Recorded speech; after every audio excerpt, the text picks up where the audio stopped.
Hello guide, आप कैसे हैं। मैं आशा करता हूं कि आप बिल्कुल अच्छे से होंगे और मज़े में होंगे। दोस्तों, मैं आपके समक्ष मोटिवेशनल वीडियो लेकर आपके पास आया हूं। तो चलिए शुरू करते हैं।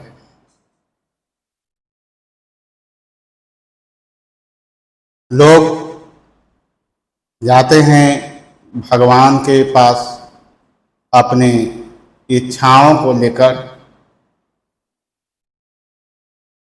और भगवान से इच्छाओं की सारी लिस्ट माइंड में बनाकर और मंदिरों में लोग जाते हैं और एक एक कर अपने भगवान के पास जाकर अपने सारे सूचीबद्ध जो माइंड में है उसे बताते हैं कि हे भगवान, यदि ऐसा होता है, ये मनोकामना मेरा पूर्ण होगा तो हम ये करेंगे, वो करेंगे। इस तरह की अवधारणाएं लेकर मंदिरों में जाकर पूजा पाठ लोग किया करते हैं। लेकिन इसको क्या चाहिए, उसको क्या चाहिए, इसकी मनोकामना लोगों को बना हुआ है। उसकी मनोकामना क्या है? मुझे बेटा चाहिए, मुझे बेटी चाहिए, कार चाहिए, मुझे नौकरी दे दो, मेरे लिए यह कर दो, वह कर दो। ये सब सिफारिशें देकर मंदिरों में पूजा पाठ करने हेतु लोग जाया करते हैं।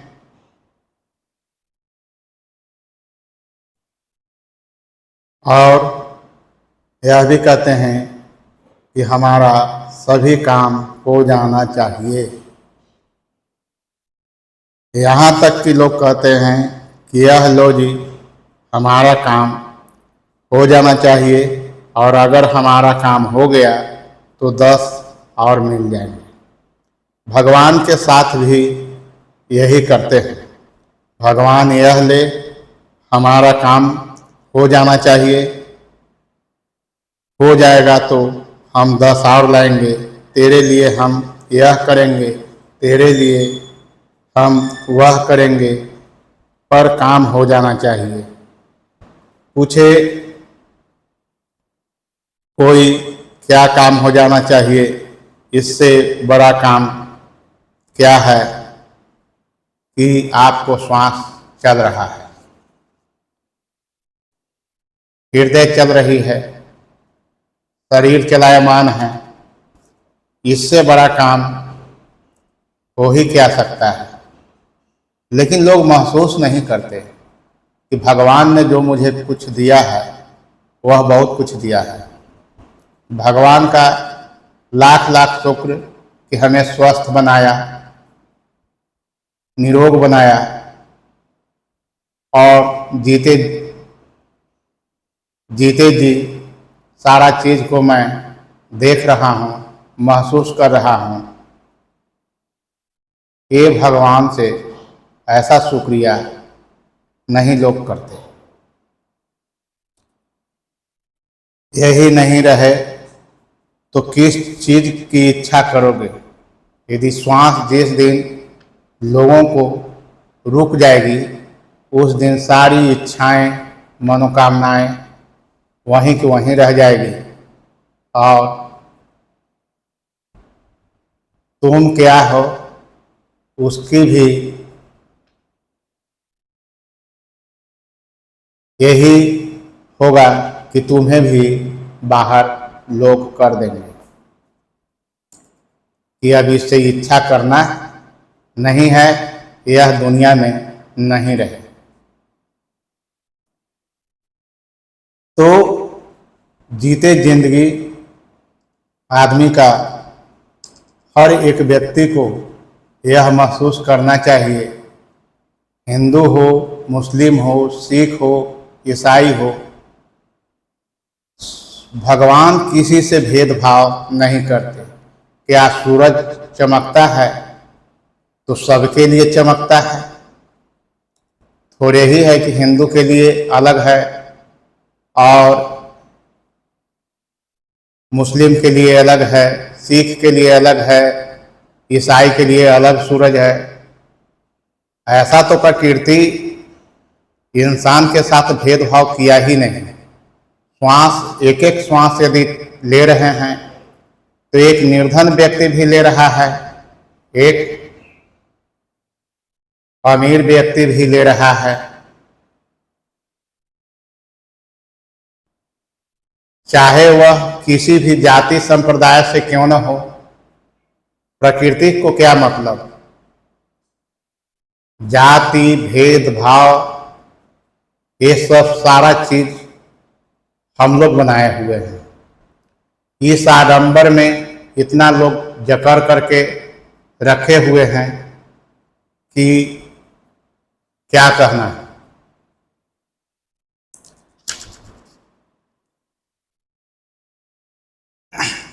शरीर नहीं है तो क्या मरा हुआ आदमी पुत्र की इच्छा कर सकता है?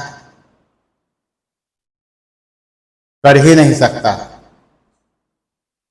लोग कहते हैं, देखो भगवान ने मेरे साथ क्या लीला रची है, कितना दुख दिया है, मेरी छत चूती है। जिसकी छत ही नहीं है उसको छत कहाँ से चुएगी? अरे भगवान, तू देख मेरी भैंस खो गई, कितना दुख है मुझे। भगवान मेरी भैंस वापस कर दे। जिसको भैंस ही नहीं है उसको तो यह दुख होगा नहीं। यह भवसागर भी हमारा ही बनाया हुआ है।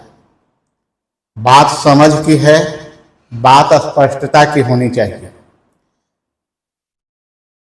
एक किस्सा है कि एक बार आदमी गुरु महाराज के पास गया और गुरु महाराज से पूछा कि आप मुझे यह बताइए कि मेरा मकान है, उसमें मेरे बच्चे भी रहते हैं, मेरी बीवी भी रहती है और वो हमेशा घिचपिच रहती है, किस तरीके से उस मकान को बड़ा किया जाए। मेरे पास पैसे भी नहीं है बनाने के लिए। गुरु महाराज जी ने पूछा, और क्या क्या तुम्हारे घर में है? कहा भैंस है। तो उन्होंने कहा कि तू भैंस को भी अंदर ले जा, अपने घर के अंदर भैंस ले जा और देख, तू मेरी बात पर विश्वास रख, 2-3 दिन के बाद मेरे पास आ जाना। वह व्यक्ति भैंस को घर के अंदर ले जाया करता है। 2-3 दिन के बाद आया वापस तो देखा उसको गुरु महाराज जी ने और कहा कि अब क्या हाल चाल है तेरे? कहा जी वह पहले तो खराब थे ही, अब और भी खराब हो गए। भैंस आ गई अंदर, जगह कम पड़ रही है, तो और भी हैं तेरे पास कुछ सामान? कहा हाँ 2-3 गौवे हैं। कहा उनको भी ले आए अंदर, उनको भी लाकर अपने कमरे में बांध दिया और 3-4 दिन के बाद वापस आया। उस व्यक्ति ने उनको भी बांध दिया, 3-4 दिन के बाद वापस आया। कहा अब क्या हाल चाल है तेरे? कहा महाराज अब तो बहुत ही तकलीफ हो रही है, पहले तो थोड़ी बहुत जगह थी चलने फिरने की, अब तो आसानी से चला भी नहीं जाता। जहाँ देखो गौएं हैं, कहीं भैंस बंधी हुई है, कहीं गौ है। कहा और कुछ है तेरे पास? कहने लगा हाँ 5-10 बत्तख भी हैं। कहा उनको भी ले आ घर में, फिर आना। ऐसे करते करते उसके घर में सब कुछ घुसवा दिए गुरु महाराज जी ने। सारी बत्तख, गधे, गौ, भैंस सब के सब अंदर कर दिए। जो बाहर थी सब अंदर हो गया। आया वह बड़ा परेशान गुरु महाराज जी के पास। तो महाराज जी के चरणों में नतमस्तक होकर कहा कि अब तो बिल्कुल जगह नहीं बची है गुरु महाराज जी, अब तो एकदम नरक हो गया है। अंदर न चल सकता हूँ, न लेट सकता हूँ, न बैठने की जगह है, गजब हो गया है। गुरु महाराज जी ने कहा अब तू सारे गधे, सारी बतखें, सारी कौवें और भैंसें, सारी जितना भी गौएं हैं, भैंस बाहर बांध दे, फिर मेरे पास आना।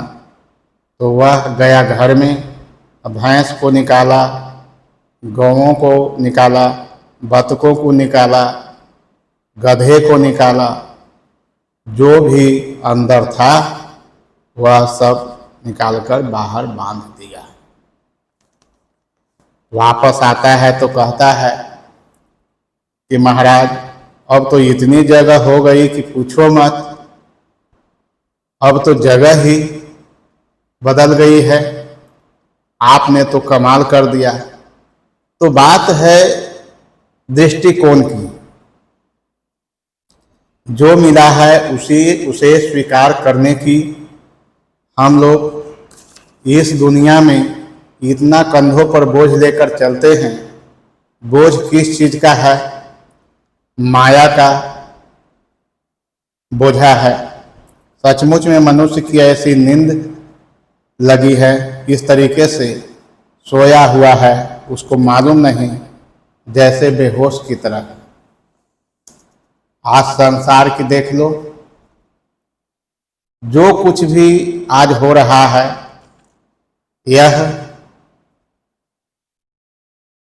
यह होश वालों का काम नहीं है। यह बेहोशी में ही हो सकता है। आदमी आदमी को मारने के लिए तैयार है, आदमी आदमी को चोरी करने के लिए तैयार है, आदमी को आदमी से सरोकार नहीं रहा, आदमी को आदमी से प्रेम नहीं रहा। कोई दौलत का घमंड कर रहा है, कोई पढ़ाई लिखाई का घमंड करता है, किसी को परिवार का घमंड है, कोई अपनी कंपनी का घमंड करता है, कोई अपनी सर्विस को लेकर के घमंड करता है। एक कहता है मेरा देश सबसे बढ़िया है, दूसरा कहता है मेरा देश सबसे बढ़िया है। एक दूसरे पर उंगली उठाने के लिए तो लोग तैयार हैं, पर यह कोई नहीं जानने के लिए तैयार नहीं है कि तेरे मेरे में कोई अंतर ही नहीं है। सभी एक दूसरे एक ही तरीके से संसार के अंदर आते हैं, मां के गर्भ से। चाहे वह किसी भी जाति संप्रदाय के लोग क्यों न हो, या तो हिंदू हों, या मुसलमान भाई हों, या सिख भाई हों, या ईसाई भाई हों, सबका मार्ग आने का एक ही है, जो मां के गर्भ से ही सबको आना है। लेकिन यहाँ इतना लोग विडंबना, इतना लोग जकड़ करके रख दिए हैं कि समझ से परे हो जाते हैं, और लोग अनर्गल अनर्गल बातें सोचने पर मजबूर हो जाते हैं।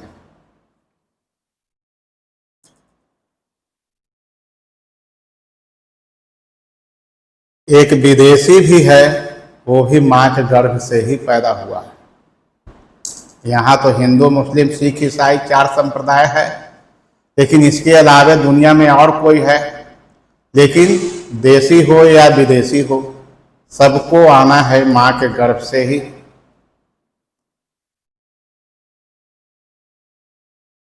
कि विदेशी हो, हिंदुस्तानी हो, अफ्रीकन हो, ऑस्ट्रेलियन हो, साउथ अमेरिकन हो, कैनेडियन हो, क्या फर्क पड़ता है? माँ के पेट में सबका पालन पोषण उसी ढंग से होता है। कहीं ऐसी बात नहीं है कि उसे अलग किस्म का खाना मिलता है। खाना भी सबके लिए एक है।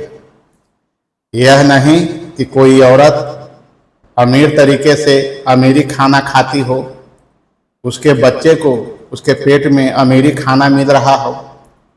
सबके लिए बराबर है, इसमें बनाने वाले ने कहीं कोई कमी नहीं छोड़ी है।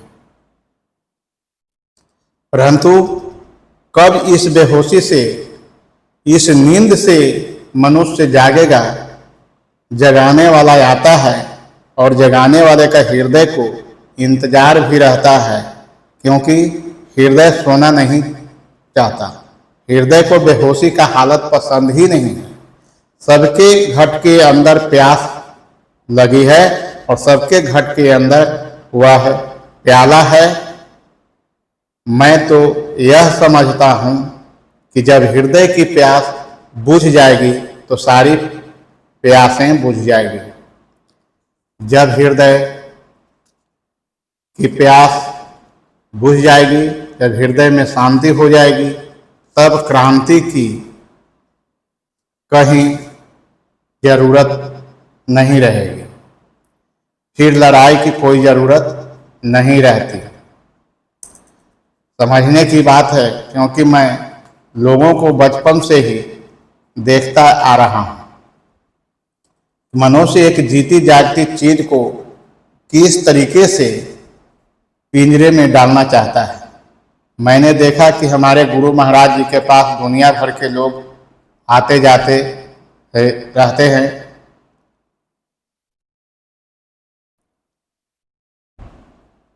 कोने, एक एक कोने से लोग आते हैं।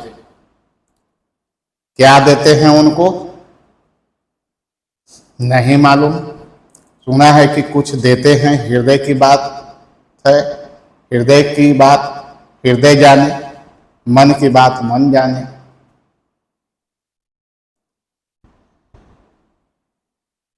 लोग, जो लोग बात कल समझ में नहीं आती थी, वह आज समझ में आने लगी। क्यों? आंखें चूंकि खुल गई। मोतियाबिंद जब हट जाता है तो साफ साफ दिखाई पड़ता है। पर्दे हट गए, मोतियाबिंद हट गया।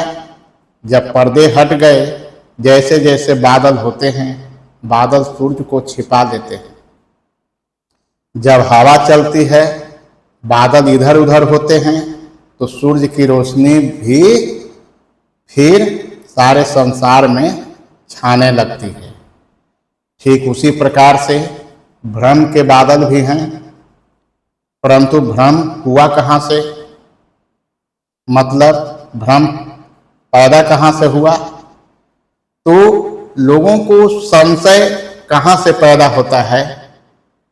सुनी बातों से संशय पैदा होती है। देखी बात से नहीं, सुनी बातों से। मैं कहता हूँ, और विदेश में मैंने बहुत ऐसा सुनने को मिला है कि बेटा अपने बाप से पूछता है, पिताजी भगवान क्या है, क्या होता है, मुझे बता। बाप यह बात नहीं बोलता। उसकी तो मैं भी खोज कर रहा हूँ, तू भी खोज कर रहा है। नहीं, तुरंत वही बात। मेरे कहने का अर्थ है कि यह तुम्हारी सुनी हुई बात है, देखी हुई नहीं है, बाप अपने बेटे को बताएगा कि भगवान के 3 रूप होते हैं बेटे, ब्रह्मा, विष्णु और महेश। ब्रह्मा ने सारी सृष्टि की रचना की, विष्णु पालनहार है, महेश सबको खत्म कर देते हैं। छोटा सा बच्चा है, छोटे से बच्चे को कह दो, कुछ भी कह दो, उसका बाप कह रहा है, उसको तो सुननी है। उसको मालूम है कि अगर अपने बाप को नहीं सुनेगा तो क्या असर पड़ेगा। तो बाप बड़े प्यार से कहता है, बेटा ये होते हैं 3 रूप। क्योंकि जब वह बाप भी बच्चा था, उसने भी किसी ने बताया था, उसके बाप ने उसको यही बताया कि उसके बाप ने उसको बताया, उसके बाप ने उसको बताया, उसके बाप ने उसको बताया। पीढ़ियों से चली आ रही है यही बात।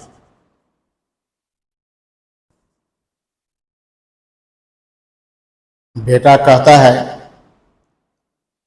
भगवान कहाँ है जी पिताजी, भगवान कहाँ हैं।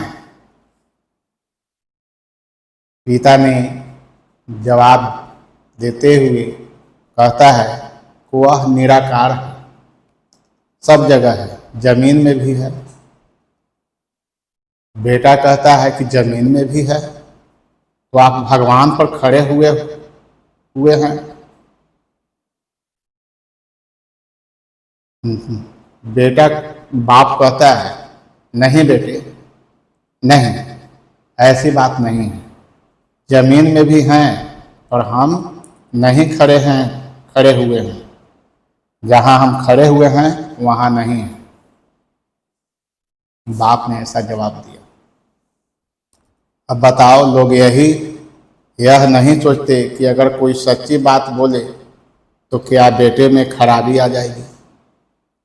अगर बाप अपने बेटे से सच्ची बात बोले, देख बेटे, मेरे हृदय में भी भगवान को देखने की इच्छा है, तेरे को भी हो रही है, अच्छी बात है, तू भी खोज, मैं भी खोजूंगा।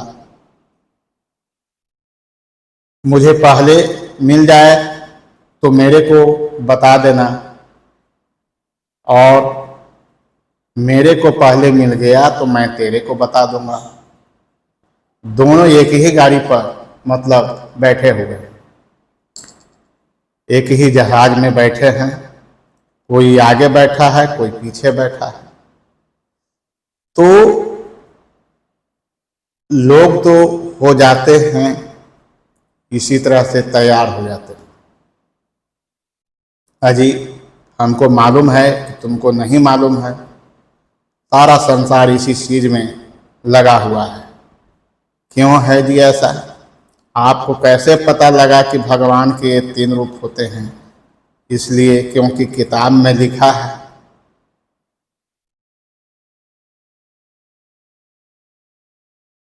जिस भी किताब में जो भी लिखा होता है, क्या वह सब सच होता है? नहीं नहीं, इसमें लिखा है, इसको हमने पढ़ा है, इसमें जो लिखा है वह सब सच है। जब यह किताब नहीं थी तब सत्य कहाँ था? अर्थात बुद्ध भगवान के परदादे का क्या धर्म था? उस समय भी लोग पार उतरते थे या सब खड़े ही रहते थे? राम से पहले, राम के जन्म से पहले कौन सा मंत्र था? ये सोचने की बात है। कृष्ण से पहले कौन सा मंत्र था? वह कौन सा मंत्र है जिसके लिए कहा महामंत्र? कहा गया है कि महामंत्र जे ही जपत महेशु। जरा यह बताओ कि वह कौन सा मंत्र है, वह कौन सा शब्द है जो बोला नहीं जा सकता? जो लोग पहले परिभाषा देते हैं शब्द की, यह जो मैं तेरे को शब्द देने जा रहा हूँ, यह बोला नहीं जा सकता, और फिर बोलते हैं। जब वह बोला ही नहीं जाता तो आप मेरे को क्या सुना रहे हैं? समझने की बात है। देखो, मनुष्य ऐसा बेवकूफ़ नहीं है, ऐसी बात नहीं है कि आदमी बेवकूफ़ हो। होटल में चले जाओ, भूख लगी है, होटल में क्या जाना है, घर में गए, बीवी से पूछा, खाना बनाया, हाँ पतिदेव आपके लिए ऐसी सुंदर सुंदर चीजें बनाई है, बैठिए मैं वर्णन करती हूँ। मुझे वर्णन नहीं सुनना है, भूख लगी है, खाना ला। नहीं नहीं पतिदेव आप बैठिए, हाथ मुंह धोइए, मैं आपको बताती हूँ कितना सुंदर मैंने सोचा है कि क्या क्या आपके लिए बनाया जाए। बनाया कुछ नहीं है, और आप वर्णन सुनिए कि जैसे ही सवेरे सवेरे आज मैं उठी, आपका ध्यान किया, मैंने सोचा कि कितनी अच्छी बात होगी कि आपके लिए यह भी बनाया जाए, यह भी बनाया जाए, यह भी बनाया जाए, यह भी बनाया जाए। बनाया कुछ नहीं है, सिर्फ वर्णन सुन लीजिए आप। होटल में गए, खाना खाया, पूरा मेन्यू है ना, पूरा मेन्यू, यह भी है, यह भी है, यह भी है, यह बढ़िया है, यह बढ़िया सब्जी है, ऐसे ऐसे पराठे बने हैं, ऐसे ऐसे रोटी बनी है। वेटर से कहा ले आओ, यह ले आओ, यह ले आओ, यह ले आओ। इस तरह से हम लोग वेटर को बताते हैं।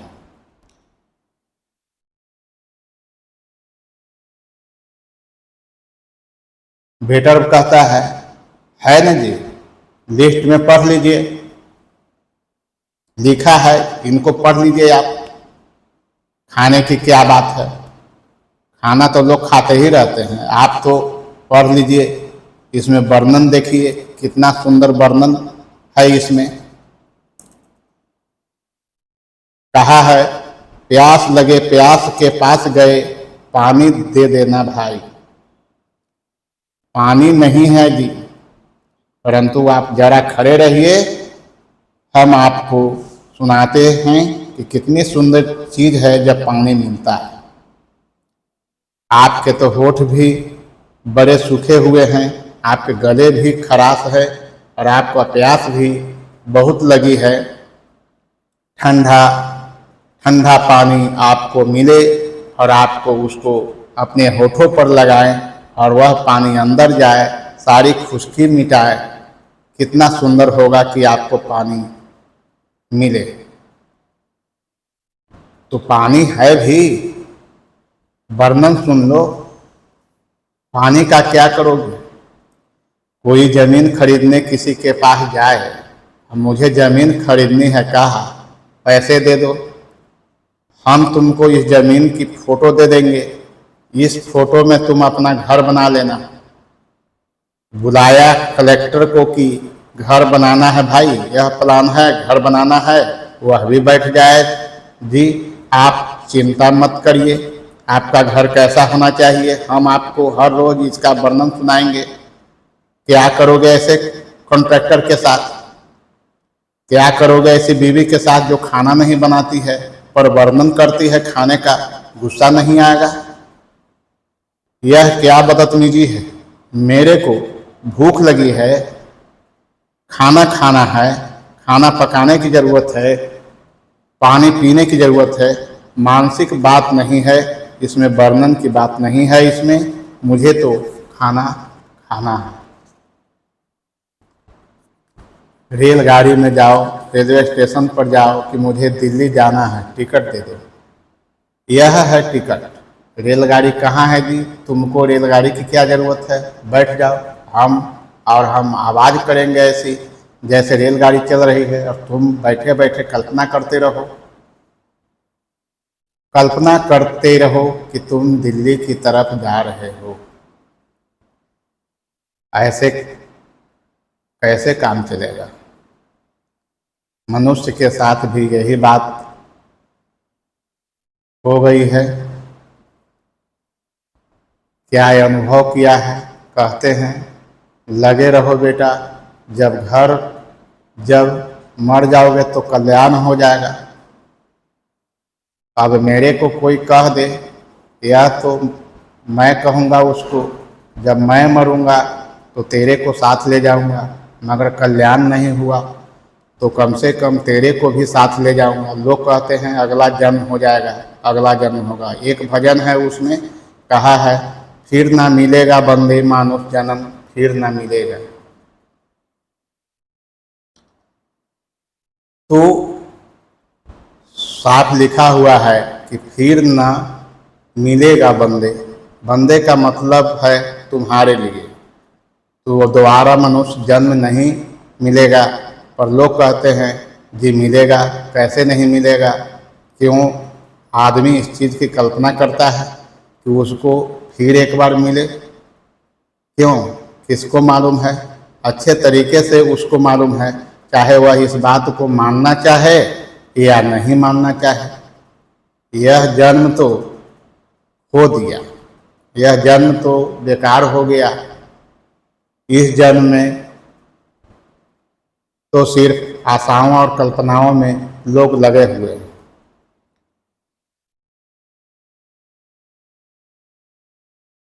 इसके साथ ही हमारे वीडियो यदि दिल में को छूती है, दिल में शांति इस वीडियो को देखने से मिलती है, तो हमारे चैनल को लाइक, सब्सक्राइब, कमेंट व शेयर अवश्य करें और दूसरों को भी शेयर कर उसे अधिक जागरूक करने की कोशिश करें। क्योंकि जीना हर एक व्यक्ति चाहता है और संतुष्टि से जीना चाहता है, उसके लिए यह वीडियो अति श्रेष्ठ होगी। इसके साथ ही पुनः मैं अगले वीडियो लेकर आऊँगा। के साथ ही जय हिंद, जय भारत।